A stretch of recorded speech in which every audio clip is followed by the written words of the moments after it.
നമസ്കാരം. ബംഗ്ലാദേശ് മിലിറ്ററിയുടെ ഒരു social media പേജാണ് നിലവിൽ പുറത്തു വന്നിരിക്കുന്നത്. അതിൽ പറയുന്നത് ഇന്ത്യയെ ആക്രമിക്കുമെന്നാണ് ആ സോഷ്യൽ മീഡിയ പേജിൽ പറയുന്നത്. അതിൽ കൊടുത്തിരിക്കുന്ന ഹെഡിങ് ഇങ്ങനെയാണ്: ഒരു സന്തോഷ വാർത്ത പിന്നാലെ വരുന്നുണ്ട് എന്ന് പറഞ്ഞുകൊണ്ടാണ് ബംഗ്ലാദേശ് മിലിറ്ററിയുടെ ഫേസ്ബുക്ക് പേജിൽ പോസ്റ്റ് തുടങ്ങുന്നത്. അതിൽ നൽകിയിരിക്കുന്ന ക്യാപ്ഷൻ ഇങ്ങനെയാണ്, അതായത് മിഷൻ ഇന്ത്യ, അതായത് ഇന്ത്യയെ പിടിച്ചടക്കിയിരിക്കും എന്ന രീതിയിലാണ് ബംഗ്ലാദേശിലെ മിലിറ്ററി അവരുടെ ഫേസ്ബുക്ക് പേജിൽ ആ പോസ്റ്റ് ഇട്ടിരിക്കുന്നത്. കുറച്ചു കാലങ്ങളായി പാകിസ്ഥാനിൽ നിന്നും ബംഗ്ലാദേശ് യുദ്ധ ഉപകരണങ്ങൾ വാങ്ങാനുള്ള ഒരു തയ്യാറെടുപ്പിലാണ്. അതിന് തൊട്ടു പിന്നാലെയാണ് ബംഗ്ലാദേശ് മിലിറ്ററിയുടെ ഒഫീഷ്യൽ ഫേസ്ബുക്ക് പേജിൽ നിന്നും മിഷൻ ഇന്ത്യ എന്ന പോസ്റ്റ് അവരുടെ ഔദ്യോഗിക പോസ്റ്റിൽ തന്നെ പോസ്റ്റ് ചെയ്തിരിക്കുന്നത്.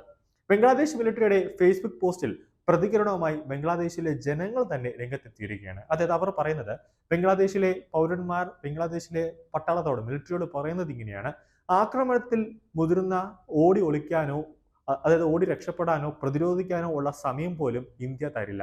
അവർ തലയെടുത്ത് ചാരമാക്കുമെന്നാണ് ബംഗ്ലാദേശിലെ ജനങ്ങൾ തന്നെ പറയുന്നത്. അപ്പോൾ തന്നെ ഒരു കാര്യം ഉറപ്പാണ്: ഇന്ത്യയുടെ പവറും ഇന്ത്യക്ക് എത്രത്തോളം ആയുധം ഉണ്ട് എന്ന്, അതിന്റെ ശക്തി എത്രത്തോളം ഉണ്ടെന്ന് മനസ്സിലാവും. ഫേസ്ബുക്ക് പോസ്റ്റിൽ താഴെ, അതായത് ബംഗ്ലാദേശിലെ മിലിറ്ററി പോസ്റ്റ് ചെയ്ത ഫേസ്ബുക്ക് പോസ്റ്റാണ്, ആ കമന്റിൽ വരുന്നത് ഇങ്ങനെയാണ്: ബംഗ്ലാദേശ് മിലിറ്ററി സ്വപ്നം കാണുന്നത് നല്ലതാണെന്നും ഒരു കമന്റ് വരുന്നുണ്ട്. ബംഗ്ലാദേശിലെ ജനങ്ങൾ തന്നെ പറയുന്നത് ഇങ്ങനെയാണ്, അതായത് ഇന്ത്യ ഒരു അഖണ്ഡ ഭാരത സ്വപ്നം കണ്ടുപോയിക്കൊണ്ടിരിക്കുകയാണ്.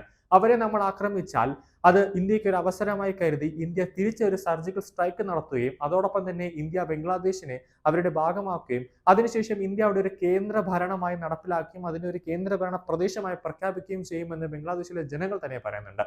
ബംഗ്ലാദേശ് സൈന്യത്തിന് ഇന്ത്യയുടെ കരുത്തറിയില്ല എന്ന് തോന്നുന്നുണ്ട്. കാരണം ഇന്ത്യക്ക് ബംഗ്ലാദേശിന്റെ അതിർത്തിയായ റെഡ് ക്ലിഫിൽ നിന്ന് ഒരു ബ്രഹ്മോസ് തുരത്തി വിട്ടു കഴിഞ്ഞാൽ ബംഗ്ലാദേശ് പൂർണ്ണമായി തന്നെ കത്തിച്ചാമ്പലാവും. അതുകൊണ്ട് തന്നെ ബംഗ്ലാദേശിലെ പട്ടാളം ഒരു കാരണവശാലും ഇന്ത്യയെ പ്രകോപിപ്പിക്കാനോ അല്ലെങ്കിൽ ദേഷ്യം പിടിപ്പിക്കാതെ ഇരിക്കുന്നതാണ് നല്ലത്. കാരണം അങ്ങനെ പിടിപ്പിച്ചു കഴിഞ്ഞാൽ ഇന്ത്യയുടെ ക്ഷമയുടെ നെല്ലിപ്പല ഇളകി കഴിഞ്ഞാൽ ഇന്ത്യയിൽ ഇരിക്കുന്നത് റഫേലും അതുപോലെ തന്നെ ബ്രഹ്മോസും ഉൾപ്പെടെയുള്ള യുദ്ധം സാധനങ്ങളാണ്.